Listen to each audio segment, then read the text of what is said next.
बिस्मिल्लाहिर्रहमानिर्रहीम। अस्सलामु अलैकुम नाज़रीन मोहतरम, आप देख रहे हैं आज तक न्यूज़ और मैं हूँ समी। इससे पहले आप इस कहानी की 316 इकसात सुन चुके हैं और अब 317 किस्त मुलाहिज़ा फरमाएं। सवाल ये है कि अगर ब्रेकडाउन हो जाए और इसी दौरान कोई शख्स अंदर दाखिल हो गया तो क्या होगा? कंप्यूटर तो अपनी मेमोरी के मुताबिक काम करेगा, कलारा ने जवाब दिया। फर्ज करो कोई शख्स पहले से अंदर मौजूद है, अगर वो किसी तरह कंप्यूटर से बचकर बाहर निकल जाए और फिर दोबारा अंदर दाखिल हुआ तो कंप्यूटर सिग्नल नशर कर देगा।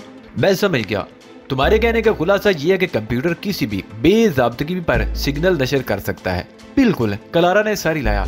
ये सहूलत हमें किसी और तरह मैसर नहीं आ सकती थी। कंप्यूटर तो खुदकार तरीके से ये काम खुद ही कर लेता है। इसका मतलब ये हुआ कि लाइट जाने के दौरान में कंप्यूटर का निजाम दरम बरम हो जाएगा, इसलिए कि कोई ना कोई तो अंदर से बाहर जाएगा, बाहर से अंदर आएगा और चूंकि कंप्यूटर बंद होगा लिहाजा उसे इल्म ही नहीं हो सकेगा कि क्या तब्दीलियां वाक़ई हुई हैं। तुम किस चक्कर में हो प्यारे एडम? ये मामला बहुत बड़ा है, उसमें हाथ ना डालो तो ही बेहतर होगा। बेफिक्र हो, मैं अपना बुरा भला अच्छी तरह समझता हूँ। मैंने कहा, मुझे सिर्फ इतना और बता दो कि हाथे की दीवारों से कम कितनी दूर रहा जाए कि तुम्हारे खुफिया हालात हरकत में ना आए, और दीवारों की मजबूती किस कदर है। कम से कम 10 फीट की दूरी तो जरूरी है, कलारा ने कहा। और दीवारें अगरचे खासी मजबूत है मगर कंक्रीट की नहीं है। एक छोटा सा दस्ती बम भी उनमें से रास्ता बनाने के लिए काफी हो सकता है। शुक्रिया कलारा, तुमने मुझे बहुत कीमती मालूमात फराहम की है। मैं कोशिश करूंगा कि जल्द से जल्द कोई खुशखबरी तुम्हारे गोश गुजार कर सकूं। हिफाजती इंतजामात गैर मामूली हैं चीफ। बुढ़ ने तफसीलात सुनने के बाद तबसरा किया। मेरा ख्याल है मिस्टर सागा की तजवीज़ ही ठीक है, उन पर राकेटों की बौछार कर दी जाए। मुझे शदीद हैरत है, सागा ने कहा। मैंने उन लोगों के दरमियान खासा तवील वक्त गुजारा है, मगर मुझे कभी अंदाजा भी नहीं हो सका कि वहाँ इस कदर सख्त हिफाजती इंतजामात हैं। अगरचे शीगुराई में उन्हें कोई खतरा नहीं, लेकिन उसके बावजूद ये लोग हाथ पर हाथ रखकर नहीं बैठे, मैंने कहा। और उसकी वजह शायद ये हो कि उन्हें हुकूमत तब्दील होते ही शदीद खतरात से दो चार होने का खदशा हो। किसी बात की वजह कुछ ही क्यों ना हो अली, फिल वक्त तो हमें उनके हेडक्वार्टर पर कारी ज़रब लगाने का कुछ सोचना है। तहजीब बोली, मैं एक मंसूबा तो बता चुका हूँ मिस्टर सागा, लेकिन मुझे नहीं मालूम कि उस पर अमल हो सकेगा या नहीं। मुझे जेरे जमीन बरकी केबल की गुजरगाह का नक्शा दरकार होगा। बूढ़ उछल पड़ा, तुम्हारा जहन बहुत तेजी से काम करता है चीफ, उसने कहा। हो सकता है ये बात मेरे जहन में भी आती मगर देर से आती। मेरे ख्याल में उस नक्शे का वसूल ज्यादा मुश्किल साबित नहीं होगा, सागा ने कहा। ये बहुत मामूली सा काम है सागा, मैंने कहा, लेकिन इसमें राजदारी बेहद जरूरी है। अगर उन लोगों को बनक भी पड़ गई तो मेरा मंसूबा खाक में मिल जाएगा। मैं समझता हूँ अली, सागा ने कहा, और मैं कोई ऐसा बंदोबस्त करने की कोशिश करूंगा कि किसी को कानो कान खबर ना होने पाए। फर्ज करो नक्शा हासिल हो गया तो तुम क्या करोगे? तहजीब ने पूछा। सबसे पहले तो हमें उसमें कोई ऐसा मुकाम तलाश करना होगा जो वीरान हो, ताकि उस मुकाम की खुदाई करके केबल को ही उड़ा दिया जाए। इस तरह हमारा एक मसला तो हल हो जाएगा। इमारत अंधेरे में डूब जाएगी और वहाँ का पूरा हिफाजती निजाम जिसकी बुनियाद इलेक्ट्रॉनिक्स पर रखी गई है नाकारा हो जाएगा। इमारत के अहाते में मुसल्ला मुहाफिज भी होते हैं, तहजीब ने कहा। तुमने उनसे निपटने की क्या तदबीर सोची है? उसके लिए बुढ़ और सागा की तरकीब पर अमल किया जाएगा, मैंने मुस्कुरा कर कहा। इमारत पर सामने के रुख से अचानक हमला किया जाएगा। ये हमला भरपूर कुव्वत से होगा ताकि उन लोगों की तवज्जो एक ही जानिब मबजूल हो जाए। उस हमले के 1 मिनट के अंदर अंदर ब्रेक डाउन हो जाएगा। लाइट जाते ही तकरीबन आधे मिनट के लिए हमले में इंतहाई शिद्दत पैदा की जाएगी। उसके बाद हमलावर इतना करेंगे कि उन्हें खुद कोई नुकसान ना पहुंचने पाए। फिर जैसे ही लाइट आएगी हमलावर फरार हो जाएंगे। ये तो वही बात हुई जो मैं कह रहा था, सागा ने कहा, और इसमें लाइट उड़ाने की भी कोई जरूरत नहीं है। तुम नहीं समझे मिस्टर सागा, बुढ़ बोला। जिस वक्त सामने के रुख से हमला होगा और इमारत के हाथे में अफरा तफरी मची हुई होगी, इसी दौरान चीफ अकब से अंदर घुसने की कोशिश करेंगे। ओह, सागा के ऊँट दायरे की सूरत में सुकड़ गए।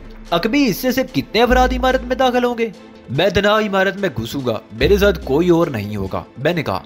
लेकिन ये मुनासिब नहीं होगा, सागा ने तशवीश से कहा। तुम्हें वहाँ किसी नागहानी सूरत से पाला पड़ सकता है। मैं पूरी तरह तैयारी के साथ जाऊंगा और मेरी इंतहाई कोशिश ये होगी कि किसी को कानो कान खबर न होने पाए। मैं वहाँ कई बार आ जा चुका हूँ। अंदर के रास्ते मेरे लिए अजनबी नहीं है। रास्ते तो मेरे लिए भी अजनबी नहीं है, सागा ने कहा। तुम मुझे अपने साथ ही ले चलना। नागहानी सूरत से निपटने के लिए मैं खंजर इस्तेमाल किया करता हूँ। ये शोर भी नहीं करते और मुझे धोखा भी नहीं देते। खंजरबाजी में तुम्हारी महारत का दिल से मोतरफ हूँ मिस्टर सागा, लेकिन हमें सिर्फ अंदर ही नहीं घुसना बल्कि वापस भी निकलना है। कोई और मेरे साथ होगा तो मेरा काम आसान होने की बजाय दुश्वार हो जाएगा। तुम्हारी मर्जी, सागा ने बड़ी मायूसी से कहा, लेकिन इतना तो बता दो कि तुम अंदर जाकर क्या करने का इरादा रखते हो। वहां ज्यादा से ज्यादा तबाही फैलाने की कोशिश करूंगा और जोन्स को जिंदा गिरफ्तार करने की कोशिश करूंगा ताकि उसके साथ शायाने शान सलूक किया जा सके। उसने मुझे मरवाने की कोशिश की थी, मैं उसे बताऊंगा कि बुई से उलझने वाले का अंजाम क्या होता है। बूढ़ तुम्हारा काबिल एतमाद साथी है चीफ, इसको भी साथ ले चलो, शायद किसी काम आ जाए। मंसूबे पर अमल करने के लिए सागा के आदमी होंगे, असला सागा फराम करेगा और मंसूबे पर अमल दरामद की निगरानी तुम और तहजीब करोगे। हर एक के हिस्से में कुछ काम आएंगे और हर एक अपनी जगह बेहद अहम किरदार अदा करेगा। लिहाजा मेरा ख्याल है किसी को शिकायत नहीं होनी चाहिए। मेरी बात सुनकर सब खामोश हो गए। जरा देर बाद इस सुकूत को सागा ने तोड़ा। मैं अपने हिस्से का काम शुरू करने जा रहा हूँ, कोशिश करूंगा कि शाम तक मतलूबा नक्शा बेअसर आ जाए। सागा ने काम कर दिखाया। उसके आदमी ना सिर्फ मतलूबा नक्शा लेकर आए थे बल्कि मुतलका सेक्शन के इंचार्ज को भी अगवा कर लाए थे। मैंने इंचार्ज को भी अपने पास ही बिठा लिया। वो बेहद नर्वस नजर आ रहा था।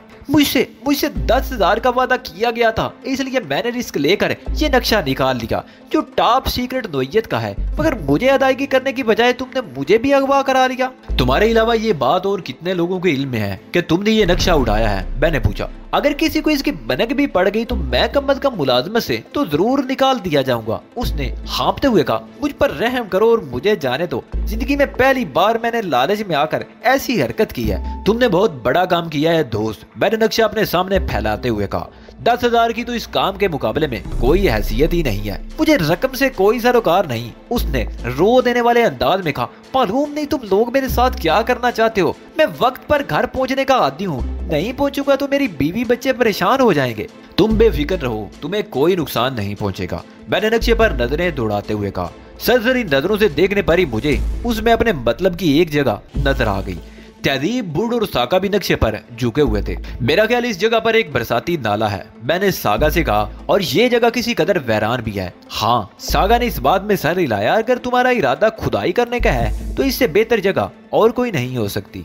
तुम लोग किस चक्कर में हो? इंचार्ज ने खौफजदा लहजे में पूछा। मैं तो समझ रहा था कि तुम किसी ऐसे दौलतमंद के लिए नक्शा हासिल करना चाह रहे हो जो बार बार ब्रेक डाउन से बचने के लिए खुद भी हर किस्म की कोई लाइन डलवाना चाहता है। मेरा ख्याल है तुम्हें एक रात से ज्यादा हमारी तहवील में रहना पड़ेगा, मैंने उससे कहा, और ये भी हम महज एहतियातन ही कर रहे हैं। अगर किसी को कानो कान भनक भी पड़ गई तो हमारा मंसूबा नाकाम हो जाएगा। नहीं नहीं, तुम झूठ बोल रहे हो। अपना काम पूरा करने के बाद तुम लोग मुझे जिंदा नहीं छोड़ोगे। बड़े डरपोक आदमी हो यार, मैंने हंस कर कहा। अरे बाबा, अगर तुम्हें मारना ही मकसूद होता तो अब तक जिंदा भी रखने की क्या जरूरत थी, लेकिन तुम्हें मार कर हमें क्या हासिल हो जाएगा? तुम झूठ बोल रहे हो। तुम लोग मुझे मार दोगे। मैंने तुम्हारा ठिकाना देख लिया है, तुम मुझे हरगिज़ जिंदा वापस नहीं जाने दोगे। बहुत ज़हीन आदमी हो, मैंने मुतैराना लहजे में कहा। ये तो हमने सोचा ही नहीं था। वाकई वापस जाकर तुम हमारी निशानदेही करके हमें फंसवा दोगे। तुम्हारी जिंदगी वाकई हमारी बका के लिए खतरा है। उसका चेहरा तारीक हो गया, यूं जैसे वो ये इंकिशाफ करके पछता रहा हो। यार, तुम क्यों खुआ मुखा अपने ज़हन को थका रहे हो? एक बार कह दिया कि कल सुबह हम तुम्हें छोड़ देंगे। अगर तुमने हमारी निशानदेही करने की हमाकत की तो खुद भी मारे जाओगे। अगर नक्शा तो तुम ही ने हमें फराम किया है, लिहाजा ये मुमकिन ही नहीं कि तुम हमारे बारे में किसी को इतला करने की हमाकत करो। रहा तुम्हारे बीवी बच्चों का सवाल, तो हम तुम्हारे घर पर पैगाम भिजवा देते हैं कि आज रात तुम किसी जरूरी काम की वजह से घर नहीं आ सकोगे। मैंने सागा को हदायत की कि वो इंचार्ज के लिए किसी आरामदेह जगह रिहाइश का बंदोबस्त करे और उसे रात के पहले पहर ख्वाब दवा देकर सुला दिया जाए ताकि उसे सुबह ही सुबह यहाँ से रुखसत किया जा सके। बरसाती नाला इन दिनों बिल्कुल खुश पड़ा हुआ होगा, इसलिए खुदाई के काम में हमें दुश्वारी नहीं होगी, सागा ने कहा। यह तो और भी अच्छी बात है, मैंने कहा, लेकिन बरसाती नाले के नीचे केबल जरा ज्यादा गहराई से गुजारा गया है, इसलिए खुदाई भी ज्यादा करनी पड़ेगी। इसकी परवाह मत करो, सागा ने बेपरवाही से कहा। खुदाई कितनी ज्यादा क्यों न हो, उसमें ज्यादा वक्त नहीं लगेगा।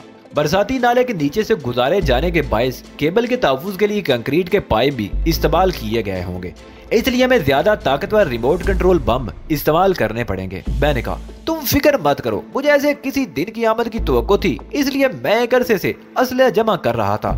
उस असले का बेदरीग इस्तेमाल होगा। अंधेरा फैलते ही काम शुरू हो जाना चाहिए ताकि रात 11 बजे तक हम केबल के साथ रिमोट कंट्रोल बम फिट कर चुके हों।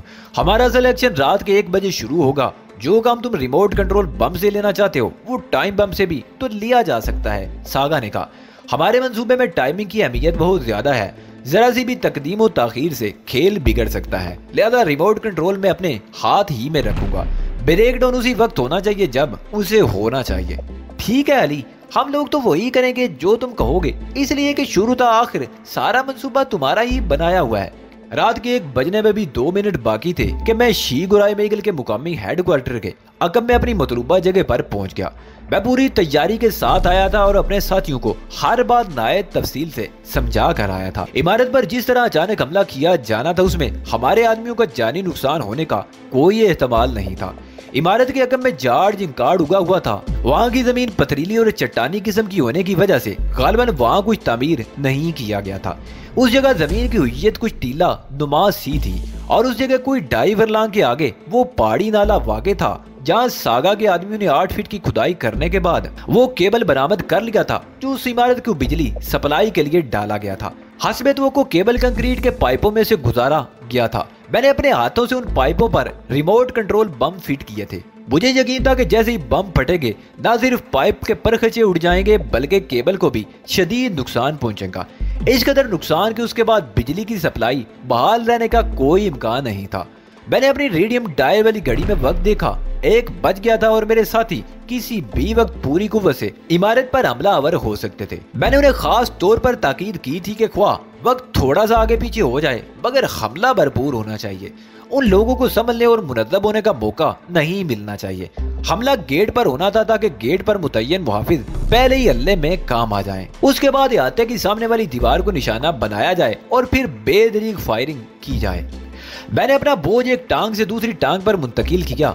जाड़ जिंकाड़ में छपे हुए जिंकर और दीगर इशारातुल अर्द एक तसलसल के साथ बोलने में मशगूल थे। मुझे मालूम था कि सरजमीन अफ्रीका पर जहरीले अशरातुल अर्द खसूसन सांप और बिच्छू बकसरत पाए जाते हैं, मगर मैं महज उनके खौफ से अपने मिशन को अधूरा नहीं छोड़ सकता था। अंधेरा इस कदर था कि हाथ को हाथ सुझाई नहीं देता था। मुझे मालूम था कि अंधेरे का जिगर आतिशी असले की गर्ज से छिलनी होने वाला है। फिर इस वीराने में वो भूचाल आ ही गया जिसके लिए बहुत से लोगों ने मिलकर कई घंटों तक जान तोड़ मेहनत की थी। ईगल की बागी सागा ने कई बरस असला जमा करते गुजार दिए थे। फायरिंग की लगातार आवाजें फिजाए बसीत में गूंज रही थी। इससे कबल 2 धमाके हुए थे। मुझे अंदाजा था कि मेरे साथियों ने पहले ही हल्ले में गेट को जमीन बोस कर दिया होगा। मैं सांस रोक के इंतजार करता रहा। तयशुदा मंसूबे के मुताबिक हमला शुरू होने के 1 मिनट के अंदर अंदर लाइट गायब हो जानी थी। 1 मिनट का वक्त भी मैंने इसलिए मुकर्रर किया था कि उस 1 मिनट में इमारत के आते में मौजूद मुहाफिजों की तवज्जो सामने की तरफ मबजूल हो जाए ताकि मैं अगले हिस्से में बेखतर अपनी कार्रवाई कर सकूं। अंदाजन 1 मिनट पूरा होते ही मैंने रिमोट कंट्रोल का बटन यके बाद दीगरे 2 मरतबा दबाया और इससे पहले कबल रोशन नजर आने वाली इमारत यकलख्त गहरी तारीकी में डूब गई और इसके साथ ही फायरिंग की आवाजों और धमाकों में बेपनाह शिद्दत पैदा हो गई। लाइट ऑफ होते ही मैं अपनी जगह से निकला और तेज रफ्तारी से इमारत की तरफ बढ़ा। फिर इमारत पहुंचने से कबल ही मैंने अपने हाथ में पहले से मौजूद बम दीवार पर दे मारा। इंतहाई शोर की वजह से मुझे कुछ मुश्किल नहीं हुई। दीवार का जो हिस्सा टूटा था उससे धूल उड़ रही थी, उसके साफ होने का इंतजार नहीं किया जा सकता था। मैं रुके बगैर पहले किसी तेजी से आगे बढ़ता रहा और फिर एक तवील जकन मुझे दीवार में होने वाले सुराख से अंदर ले गई। हस्बे तो को दूसरी तरफ से कोई आवाज सुनाई नहीं दी थी। वहां कोई था ही नहीं तो टोकता क्या। वो सब या तो सामने वाले हिस्से की तरफ गए होंगे या फिर नागहानी हमलावरों से नबरदादमा होने की बजाय अपनी जाने बचाने की फिक्र में लग गए होंगे। मैंने तेजी से जमीन से उठकर कपड़े झाड़े और इमारत की तरफ दौड़ लगा दी। उस वक्त मेरी बेफिक्री और दीदा दलीरी का ये आलम था कि मैंने अपने हाथ में टार्च भी रोशन कर ली थी। इस दीदा दलीरी और बेफिक्री की वजह ये भी थी कि मैं जोन्स के बेकअप में था और मैंने जो इकदाम किए थे इसी बेकअप की वजह से किए थे। बिलफर्ज मेरी स्कीम नाकाम हो भी जाती, ये बेकअप मेरी जान बचाने में कलीदी किरदार अदा करता। उस खिड़की तक पहुंचने में मुझे जरा भी दुश्वारी नहीं हुई जिसके बारे में मुझे क्लारा ने बताया था। न सिर्फ बताया था बल्कि नक्शा भी बना कर दिया था। ये कमरा स्टोर के तौर पर इस्तेमाल होता था और लॉक नहीं रहता था, न ही गैर जरूरी तौर पर कोई इस तरफ आता था। ये कमरा निचली मंजिल की रायदारी में वाक़ था जिसके दरवाजे के बराबर ही से सीढ़ियां ऊपर जाती थी। मैंने एक ही बार में खिड़की का दरवाजा तोड़ डाला और कूद कर स्टोर में दाखिल हो गया। टार्च की महदूद रोशनी में मैंने स्टोर में बिखरे हुए काट कबाड़ का जायजा लिया और फिर दरवाजे तक पहुंच गया। दरवाजा गैर मुकफ्फल था और स्टोर का दरवाजा बंद करके बाहर निकला। रायदारी में खासी हलचल सी महसूस हो रही थी। हलचल ही होनी भी चाहिए थी उन लोगों पर जो नागहानी उफ्ताद आन पड़ी थी। उनका मुंतकी रद्द-ए-अमल यही होना चाहिए था। इमारत के अहाते में सामने की तरफ खड़ी हुई गाड़ियों ने शायद आग पकड़ ली थी। मैं इन फजूलियात की तरफ तवज्जो देना जरूरी नहीं समझता था और बेफिक्री से टार्च रोशन कर ली।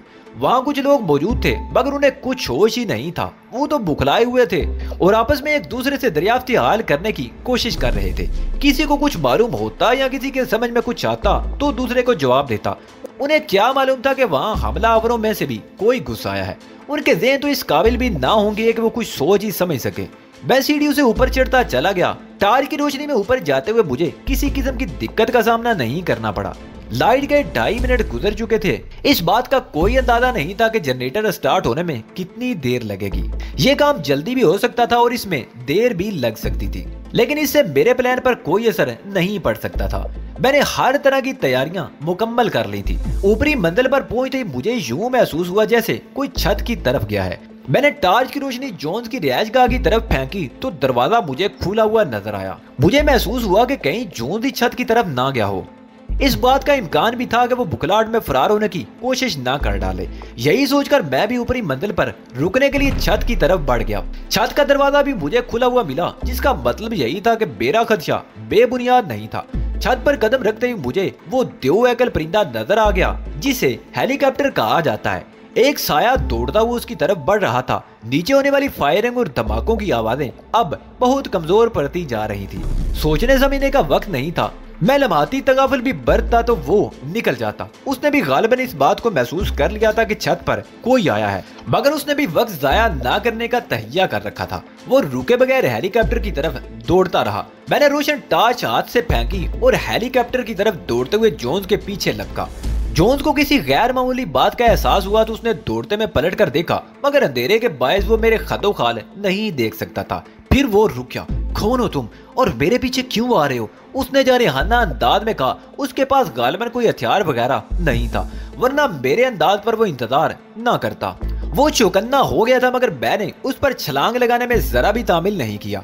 उसे इस हद तक तवक्को ही नहीं थी, ताम उसने मुझे झुकाई देने की नाकाम कोशिश की थी, जिससे उसे कुछ हासिल नहीं हुआ। मैं उसे पुख्ता छत पर दूर तक रगड़ता चला गया। ये मैं हूँ डियर जोन्स। मैं उसे रगड़ा देते हुए घुर्राया। पहचाना तुमने मुझे? यहाँ और तफसील से तारुफ कराऊं। जोन्स मुझे अपने ऊपर से उछाल कर फेंकने की नाकाम कोशिश कर रहा था। शायद उसने आवाज से मुझे शनाख्त कर लिया था।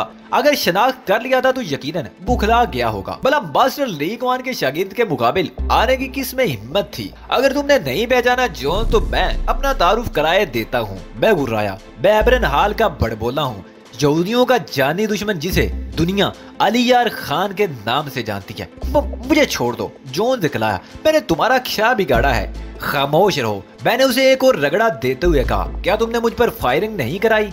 मैं बदला लेने में देर का कायल नहीं हूँ। मैं तुमसे माफी मांगता हूँ। जोन की आवाज में मदद का सा तासर था। उसे अपनी जिंदगी खतरे में नजर आने लगी थी। तुम सिर्फ जान के खौफ से मुझसे माफी मांग रहे हो। आजाद होते ही फिर मेरी जान के दर पे हो जाओगे। मैं बड़ी से बड़ी कसम खा सकता हूँ, जॉन ने हाँफते हुए कहा। मैं कभी तुम्हारी राह में नहीं आऊंगा। अगर आओगे भी तो मेरा क्या बिगाड़ दोगे, अपना ही नुकसान करोगे। मैंने सफा काना लहजे में कहा। और तुम लोगों की कसमों पर तो मैं वैसे भी एतबार नहीं कर सकता। अगर तुम्हें मेरी बात पर यकीन नहीं है तो तुम जिस तरह कहो मैं तुम्हें यकीन दिलाने के लिए तैयार हूँ। जॉन्स गिड़गिड़ाया। उसने जिद्दोजहद करना तर्क कर दिया था। तुम्हें मेरे साथ भरपूर ताउन करना होगा। अगर तुम इस पर तैयार हो तो मैं तुम्हें बख्श सकता हूँ। मैं दिलो जान से तैयार हूँ, जॉन ने बड़ी तेजी से कहा। शायद उसे अपनी जान बख्शी पर यकीन नहीं आ रहा था। तो फिर थोड़ी देर के लिए बेहोश हो जाओ। मैंने उसका सर फर्श से टकरा दिया और वो बेहोश हो गया। नीचे होने वाली फायरिंग अब थम चुकी थी। मेरी तरफ से उन्हें इतनी देर की इजाजत मिली थी। उसके बाद उन्हें हर सूरत में फिसपा हो जाना था। इमारत के अंदर जनरेटर स्टार्ट नहीं हो सका था। मुमकिन है वो लोग इस हद तक बुखला गए हों कि उन्हें जनरेटर स्टार्ट करने का होश ही न रहा हो। ताम नीचे आते में कई गाड़ियां धड़ाधड़ जल रही थी। मैंने जैसे तैसे बेहोश जोन्स को हेलीकॉप्टर में ठूंसा और खुद भी सीट पर बैठकर हेलीकॉप्टर स्टार्ट कर दिया। अगले ही मिनट हेलीकॉप्टर फिजा में बुलंद हो रहा था। एक मखसूस बुलंदी तक पहुंचकर मैंने अपने मखसूस लिबास की जेब से एक क्लस्टर बम निकाला और बाहर की तरफ उछाल दिया।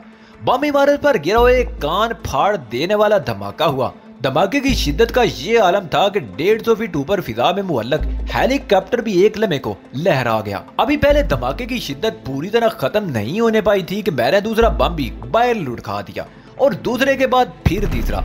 यूं तो 2 बम भी बहुत काफी थे, मगर उसमें खदशा था कि तहखाना तबाही से बच जाएगा। इमारत पर 3 बम फेंकने के बाद अब मजीद रुकने की जरूरत नहीं थी। मेरा हाथ हेलीकॉप्टर की साइकिलिंग स्टिक की तरफ बढ़ा और हेलीकॉप्टर ने हवा के दोष पर आगे बढ़ना शुरू कर दिया। 2 मिनट के अंदर अंदर मैं मंजिल मकसूद पर पहुंच गया। नीचे खड़ी हुई कार की रोशनियां मेरी रहनुमाई कर रही थी। मैंने बड़ी महारत के साथ हेलीकॉप्टर नीचे उतार लिया। सब कुछ प्रोग्राम के मुताबिक हो रहा था। कामयाबी मुबारक हो चीफ, नीचे से बुढ़ की चिंगाड़ती हुई आवाज सुनाई दी और मेरे होंठों पर मुस्कुराहट उभर आई। इसे हेलीकॉप्टर से उतारो और अपने अड्डे पर पहुंचाने का बंदोबस्त करो, मैंने ओरेगा से कहा जो बुढ़ के साथ ही वहां मौजूद था। जो उनको सिर्फ कार में मुंतकिल करना था, सब कुछ तो पहले से तय था। अब मजीद कोई इंतजाम करने की क्या जरूरत थी। मैं उस कार में जा बैठा जिसकी ड्राइविंग सीट पर तहजीब बैठी थी। मुबारक हो अली, तहजीब ने खुशी से लरजती हुई आवाज में कहा, आपने गैर मामूली कामयाबी हासिल की है। हाँ तहजीब, खुदाए जुल जलाल हम गुनाहगारों को कामयाबियों से नवाजता रहा है, शायद इसलिए कि हमारी नीयतों में कोई खोट नहीं। हम पूरे खुलूस के साथ यहूदियों की सरकोबी में मसरूफ हैं, बगैर किसी लालच और तमा के। हमें कोई हवस नहीं, बस एक मिशन है और हम बेमाया लोग हैं जो दुनिया की बड़ी बड़ी तंजीमों के मुकाबले डटे हुए हैं। यही छोटी छोटी कामयाबियां हमारा सरमाया है, यही असली उम्र है। इन्हीं को देखकर एहसास होता है कि हमारा सभी कुछ रायगा नहीं जा रहा।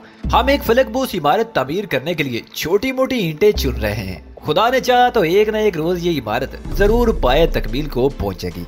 हमारे हाथों ना सही किसी और के हाथों पहुंचेगी, मगर ये मुमकिन नहीं है कि हमारी मेहनतें बिल्कुल ही अकारत हो जाएं।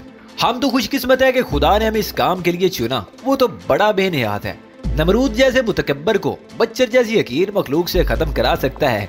मुट्ठी भर यहूदियों को करोड़ों मुसलमानों पर मुसल्लत करके अपनी शान इस्तगना का इजहार कर सकता है। जो करना में हमसे सरदर्द होते हैं उनमें हमारा क्या कमाल है तहजीब।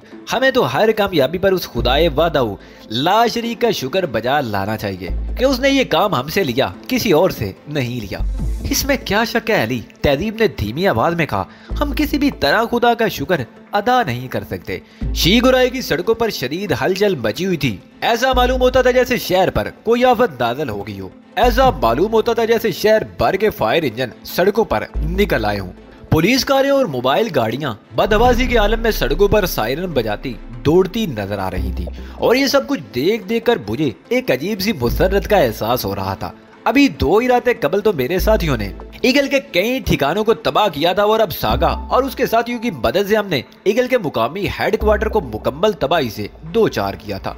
हमारे किसी आदमी को तो कोई गदेन नहीं पहुंची। मैंने यकायक चौंक कर तहजीब से पूछा। खुदा का शुक्र है कि किसी के खराज तक नहीं आई, तहजीब ने कहा। हमला इस कदर अचानक था कि उन्हें संभलने का मौका ही नहीं मिल सका। जवाबी कार्रवाई वो क्या खाक करते। बिलाशुबा ये सब कुछ इतना अचानक और गैर मुतवक्को था कि पुलिस तक बदहवास हो गई है। जब तक उन्हें होश आएगा और वो शहर की नाकाबंदी करेंगे, हम अपने ठिकाने पर पहुंच चुके होंगे। थोड़ी देर बाद हम ठिकाने पर पहुंच गए।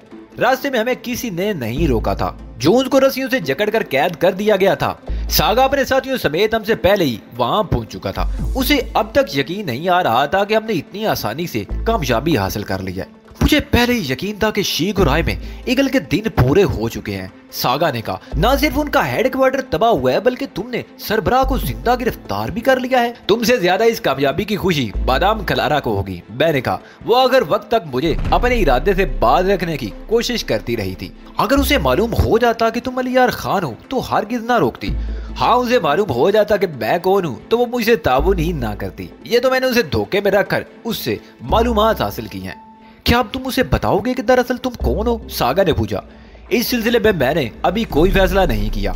वैसे उस पर अपनी हकीकत जाहिर करने के बाद उसका ताउन हासिल रहना नामुमकिन सा लगता है और इस तरह उसके साथ रहना बड़ा मुश्किल है। उसके सामने हम कोई बात ही नहीं कर सकते। फिलहाल तुम उससे मिल तो आओ। वो बहुत मुज़रिब होगी, उसे नींद भी नहीं आ रही होगी। क्लारा वाकई जाग रही थी और उसके चेहरे पर तशवीश के साए लहरा रहे थे। मैं जोन्स के मेकअप से पीछा छुड़ाकर उसके पास पहुंचा था और बदस्तूर एडम डी व्लॉग वाले मेकअप में था। मुझे देखते ही क्लारा खुशी से निहाल हो गई। तुमने बहुत अच्छा किया, अपना इरादा तरक कर दिया। गालिबन तुम्हें अंदाजा हो गया होगा कि ईगल से टकराना आसान नहीं है। हाँ, मैंने मुस्कुराकर कहा। मुझे अंदाजा हो गया कि उस इमारत में दाखिल होना मुमकिन नहीं है। और उनसे मुकाबला करने के लिए एक पूरे फौजी दस्ते की जरूरत पड़ेगी। उसके बावजूद भी यकीन से नहीं कहा जा सकता कि कामयाबी हो ही जाएगी। क्लारा ने बड़े जोश से कहा, इसलिए कि वो इमारत नहीं एक किला है और जो भी वहाँ हमला करेगा वो चूके खुले में होगा, इसलिए उसे शदीद नुकसान से दो चार होना पड़ेगा। तुम वहाँ की इसरार और रमूज से पूरी तरह वाकिफ हो, इसलिए तुम इन बातों से बखूबी वाकिफ हो। जब मैं पहले ही कह रही थी तो तुमने मेरी बात क्यों नहीं मानी? अगर पहले ही मेरी बात मान ली होती तो कितनी मुश्किलात से बच जाते। दरअसल एडम डी फ्लूक किसी की बात सुनने का आदी नहीं, जब तक खुद तजर्बा ना कर ले किसी की बात पर यकीन ही नहीं करता। आदमी में अगर कोई बुरी आदत हो तो उसे इसका एहसास भी हो तो उसे ये आदत तर्क कर देनी चाहिए। लेकिन ये भी तो गौर करो कि मैं किस कदर बासलाहियत हूँ, तुम खुद मेरा इम्तिहान लेकर देख चुकी हो। इसलिए तो मैं तुम्हें समझाने की कोशिश कर रही थी। मैं ईगल की ताकत से भी वाकिफ हूँ और तुम्हारी सलाहियतें भी मेरी नजर में है। जो तजरिया मैं कर सकती हूँ वो कोई और नहीं कर सकता। अगर मैं ये कहूँ कि वो इमारत तबाह की जा चुकी है जिसमें ईगल का मुकामी हेडक्वार्टर था और जोन्स मेरी कैद में है, तो तुम क्या कहोगी? मैं उसे साल का सबसे बड़ा लतीफा करार दूंगी। क्लारा ने बड़ी बेसाख्तगी से कहा। तो फिर यकीन कर लो ये लतीफा रूनुमा हो चुका है। मैं एक तवील सांस लेकर बोला, जोन्स वाकई ही मेरी कैद में है। क्लारा बेएतबारी से हंसने लगी। अगर तुम जॉन से सिर्फ मिलकर आ जाते तब भी इतनी जल्दी तुम्हारी वापसी नहीं हो सकती थी। तुमने कभी एडम डी फ्लूक को समझने की कोशिश ही नहीं की और एक तुम पर ही क्या मौकूफ है। जिन लोगों ने इस किस्म की कोशिशें की उन्हें भी कुछ हासिल नहीं हो सका। क्लारा हैरत से मुझे देखने लगी। तुम्हें शायद अंदाजा नहीं है कि तुम कितना बड़ा दावा कर रहे हो। मैं कोई दावा नहीं कर रहा, मैं तो तुम्हें इतला दे रहा हूँ। चंद घंटों बाद सुबह के अखबारात मेरी बात की तस्दीक कर देंगे। तस्दीक तो इस वक्त भी हो सकती है।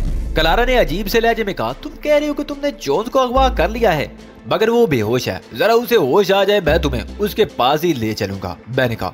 क्लारा ने बेचैनी से पहलू बदला। अगर ये सच है तो मुझे अपनी जिंदगी का बकिया हिस्सा यहीं गुजारना पड़ेगा। क्लारा की बात सुनकर मुझे बेसाख्ता हंसी आ गई। तुम्हारा ख्याल है कि अब वो हमारे खिलाफ इंतकामी कार्रवाई करेंगे? मैंने कहा, तुम नहीं जानते, ये लोग जिस काम के पीछे पड़ जाए उसे करके ही दम लेते हैं और ऐसे शख्स को तो बख्शने का सवाल ही पैदा नहीं होता जिससे उन्हें कोई नुकसान पहुंच गया हो। बदकिस्मती से मेरी आदत भी यही है। मैं भी दिल में जो कुछ ठान लूं उसे करके ही दम लेता हूँ, हुआ उसके लिए मुझे कैसे ही जान गुसल मराइल से क्यों ना गुजरना पड़े। तुम सच कह रहे हो कि तुमने ईगल के हेडक्वार्टर को तबाह कर दिया है? क्लारा ने बेतबारी से पूछा। झूठ बोलने से मुझे क्या हासिल होगा? और फिर बैल चंद ही घंटों की तो बात है, हकीकत खुद ही आया हो जाएगी। हैरत है, क्लारा बुड़बुड़ाई। मुझे सोचना पड़ेगा, क्या ईगल इतनी कमजोर तंजीम है कि एक आदमी के हाथों इतना बड़ा नुकसान उठा जाए? ईगल इससे भी कहीं ज्यादा कमजोर तंजीम है, मैंने कहा। और तुम देखना कि मैं रैंडल को किस तरह किस्तों में हलाक करूंगा। किस्तों में हलाक करने से तुम्हारी मुराद क्या है? क्लारा ने हैरत से पूछा। मैं उसे हलाक करने से कबल ईगल के तमाम बड़ों को एक एक करके मारूंगा और ये बात रैंडल के इल्म में आएगी कि उसका अपना आखिरी नंबर होगा, ताकि वो दहशत में आकर परेशान हो जाए। अगर तुमने कोई वक्ती कामयाबी हासिल कर ही ली है तो जरूरी नहीं कि आइंदा भी ऐसा ही होता रहेगा। जो कामयाबी तुम्हें हासिल होगी उसी पर इक्तफा कर लो। मैं बहुत कनात पसंद आदमी हूँ क्लारा, मुझे किसी चीज की हवस नहीं, मगर मैं बहुत मुंतकिम मिजाज हूँ। जेर से तो नरमी बरस सकता हूँ, मगर जबरदस्त के लिए मेरे अंदर कोई गुंजाइश नहीं होती। तुम बहुत जिद्दी हो एडम, लेकिन ये तो बताओ कि ईगल ने तुम्हें क्या नुकसान पहुंचाया है? असल नुकसान तो तुम्हें सालोमन से पहुंचा है। क्लारा ने इस कदर अचानक हमला किया था कि मैं लम्हाती तौर पर तो सिपटा गया, मगर मैंने क्लारा को एहसास नहीं होने दिया कि उसका सवाल मेरे लिए किस घबराहट का सबब बना है। रीना सोलोमन से हमें कोई खतरा नहीं है, मैंने खुद को संभालते हुए कहा। उसका लहजा भी कुछ मुसाफिहाना सा है, इसलिए मैं उसे इतनी ज्यादा अहमियत भी नहीं देता। मैंने तुमसे पूछा था कि ईगल ने तुम्हें कौन सा नुकसान पहुंचाया, तुमने इस बात का जवाब नहीं दिया। तुम्हें तो नुकसान पहुंचाया है, अगर नहीं पहुंचाया तो इसका अंदेशा तो मौजूद है। हम ये इंतजार क्यों करें कि दुश्मन वार करे? हम ही क्यों ना आगे बढ़कर उनके दांत तोड़ दें? अचानक दरवाजे पर ओरेगा नमूदार हुआ। कैदी को होश आ गया है, उसने इतला दी और उल्टे कदमों वापिस चला गया। मैं हदायत देकर आया था कि जोन्स को जैसे ही होश आए मुझे उसकी इतला दे दी जाए। कैदी से क्या मुराद है तुम्हारा? क्लारा ने पूछा। ये बात कहीं जोन से मुतल्लक तो नहीं थी? तुम ठीक समझी, मैंने उठते हुए कहा। आओ अपनी आंखों से देखकर इत्मीनान भी कर लो। मैं और क्लारा उस मुकाम पर पहुंचे जहां जोन्स को बंद किया था। बाहर तहदीब और बूढ़ के साथ सागा भी मेरा मुंतजिर था। उनमें से कोई भी अभी तक अंदर नहीं गया था। मैंने अंदर दाखिल होने से कबल तहदीब और बूढ़ से सरगोशी में कहा जिसे सागा नहीं सुन सका और ना ही क्लारा सुन सकी। मैंने क्या कहा है? सागा ने तो खैर कोई तासर नहीं दिया, मगर क्लारा के चेहरे पर नागवारी के आसार दिखाई दिए। मैंने उसकी नागवारी को महसूस तो किया, मगर उस पर जाहिर नहीं होने दिया कि मैंने उसकी नागवारी को महसूस कर लिया है। मैं उसे नजरअंदाज करता हुआ अंदर दाखिल हो गया, जहाँ जोन्स एक कुर्सी पर बंदा बैठा था। क्या हाल चाल है मिस्टर जोन्स? मैंने तमस्कराना लहजे से उससे कहा, और वो मुझे कोई जवाब देने की बजाय चुंधियाई हुई नजरों से एक एक को देखने लगा। मादाम क्लारा मेरे साथ ही थी। उसने जोन्स को देखकर मेरा बाजू मजबूती से पकड़ लिया। तुमने जवाब नहीं दिया। मैंने तुमसे कुछ पूछा था कि अपने हाल चाल बताने में तुम्हें कोई एतराज है? मैं तुम्हारे रहमो करम पर हूँ, जोन ने भर्राई हुई आवाज में कहा। तुम मेरे साथ हर किस्म का सलूक कर सकते हो, और तुमने जो हाई कमान के हुक्म की खिलाफ वर्दी करते हुए मुझ पर कातिलाना हमला कराया था, उसके बारे में तुम्हारा क्या ख्याल है? मैंने तंदिया लहजे में कहा। क्लारा ने मुझे हैरत से देखा। अब तक उसके इल्म में ये नहीं था कि मुझ पर कोई कातिलाना हमला भी हुआ है, मगर मैंने क्लारा की तरफ नहीं देखा। मेरी नजरें तो जोन्स पर जमी हुई थी और मैं बज़ाहिर हर तरफ से बेपरवाह नजर आ रहा था। मेरी बात पर जोन ने पलकें झिपकाई। एक लम्हे को कुछ सोचा, फिर बोला, मैंने हाई कमान के हुक्म की जो खिलाफ वर्जी की है, मुझे उसकी सजा जरूर मिलेगी। लिहाजा मुझे चाहिए कि मैं तुम्हें बाइज्जत तौर पर रिहा कर दूं। मैंने तमस्कराना अंदाज में कहा। यही कहना चाहते हो ना? नहीं, मैंने तुमसे पहले ही कहा था कि तुमसे हर तरह का ताउर करने को तैयार हूँ, और मैं अपनी बात पर अब भी कायम हूँ। तुम झूठ बोल रहे हो जोन्स। अगर अभी तुम्हें मौका मिल जाए तो तुम मुझे जान से मारने में एक लम्हे की भी ताखीर ना करो।